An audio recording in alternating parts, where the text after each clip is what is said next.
नमस्कार मंडळी, मी नेहाज महाराष्ट्र व्लॉग्स या माझ्या मराठी यूट्यूब चॅनलमध्ये तुमच्या सर्वांचं स्वागत करते। आज आपण नाचणी आणि खूप सारे ड्रायफ्रूट्स घातलेले असे पौष्टिक लाडू बनवणार आहोत। रेसिपी करायला खूप सोपी आहे, तर हा व्हिडिओ शेवटपर्यंत न चुकता बघा आणि तुम्ही सुद्धा हे लाडू नक्की ट्राय करा। तर ना सर्वात प्रथम जाडबुडाची कढई गॅसवर तापायला ठेवायची। इथे मी 1.5 वाटी मखाना घेतलेले आहे आणि अर्धी वाटी काजू आणि बदाम घेतलेले आहेत। तर सर्वात पहिले ना मखाना असे चांगले ना कुरकुरीत होईपर्यंत ना आपल्याला भाजून घ्यायचे आहेत कोरडेच। तर बघा हाताने तुटले जातात याचाच अर्थ आपला मखाना व्यवस्थित भाजून झालेला आहे। त्यानंतर आता थोडंसं तूप घालायचं। तुपामध्ये काजू, बदाम, मगजबी, पिस्ता, त्याशिवाय कलिंगडाच्या बिया, सूर्यफुलाच्या बिया अशा सर्व आपण ड्रायफ्रूट्स जे आहेत ते ॲड केलेले आहेत आणि चांगले आपल्याला ते खरपूस होईपर्यंत हे ड्रायफ्रूट्स भाजून घ्यायचे आहे आणि त्यानंतर हे एका ताटात काढून ठेवले आहे। तर त्याच कढईमध्ये ना मी 4 चमचे तूप घेतलेलं आहे आणि 1.5 वाटी असं नाचणीचं पीठ घेतलेलं आहे। तर नाचणीचं पीठ ना हलवतानाच आपल्याला थोडं तूप घालून आपल्याला हे पीठ चांगलं म्हणजे कच्चं पीठ जे आहे ते चांगलं शिजेपर्यंत आपल्याला भाजून घ्यायचं आहे, म्हणजे ज्याचा कच्चेपणा नाचणीचा कुठेही लागता कामा नये लाडू खाताना। त्यानंतर आपण थोडीशी माझ्याकडे ना मेथी पावडर घरात होती 2 चमचे, तर 2 चमचे मेथी पावडर मी घेतलेली आहे। मेथी पावडर अगदी ऑप्शनल आहे, तुम्हाला टाकायची असेल तर टाका, नाही टाकली तरी स्किप केला तरी चालेल।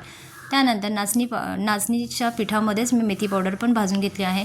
त्याशिवाय याच पिठामध्ये मी 1 वाटीभर खारीक पावडर घेतली होती, तीसुद्धा मी चांगली खरपूस होईपर्यंत भाजून घेणार आहे। इथे खारीक पावडर भाजतानासुद्धा मी थोडंसं तूप घातलेलं आहे। खारीक पावडर आणि हे जे मिश्रण आहे नाचणीचं ते सगळं तयार झालेलं आहे आपलं, ते एका ताटात काढून घ्यायचं। त्यानंतर गुळाचा पाक करायचा। तर गुळाचा पाक करण्यासाठी मी 1.5 वाटी गूळ घेतलेला आहे, 2 चमचे तूप घेतलेलं आहे आणि थोडंसं पाणी आपल्याला इथे घालायचं आहे। तर अशा प्रकारे गुळाचा पाक करून आपल्याला घ्यायचा आहे आणि जे आपले ड्रायफ्रूट्स आपण घेतले होते त्याचे सगळे मिक्सरमधनं असे पावडर आपण करून घेणार आहे आणि हे जे नाचणीचं पीठ आहे त्याच्यावर आपण ओतून घेणार आहे। तर बघा पाक झालेला आहे। इथे पाक आपल्याला शिजवायचा नाही आहे, नुसतं गूळ वितळेपर्यंतच आपण केलेला आहे पाक। त्यानंतर हा पाक जो आहे तो या मिश्रणावर ओतून घ्यायचा।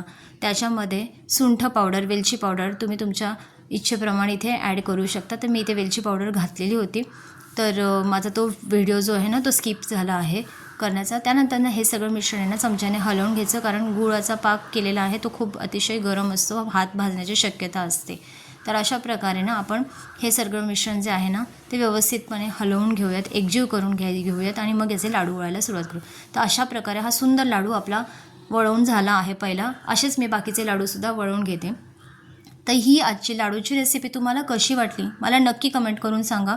हे लाडू तुम्हीसुद्धा तुमच्या मुलांसाठी नक्की ट्राय करून बघा, खूप हेल्दी आहेत। मुलांना टिफिनमध्ये द्यायलासुद्धा किंवा मधल्या खाऊच्या वेळेत खायलासुद्धा हे लाडू खूप छान आहेत। तर हे लाडू तुम्हीसुद्धा नक्की करून बघा आणि हा व्हिडिओ जर तुम्हाला आवडला असेल तर लाईक करा चॅनलला, जर नवीन असाल चॅनलवर तर सबस्क्राईब करायला विसरू नका। भेटूयात आपण पुढच्या भागात, तोपर्यंत बाय बाय।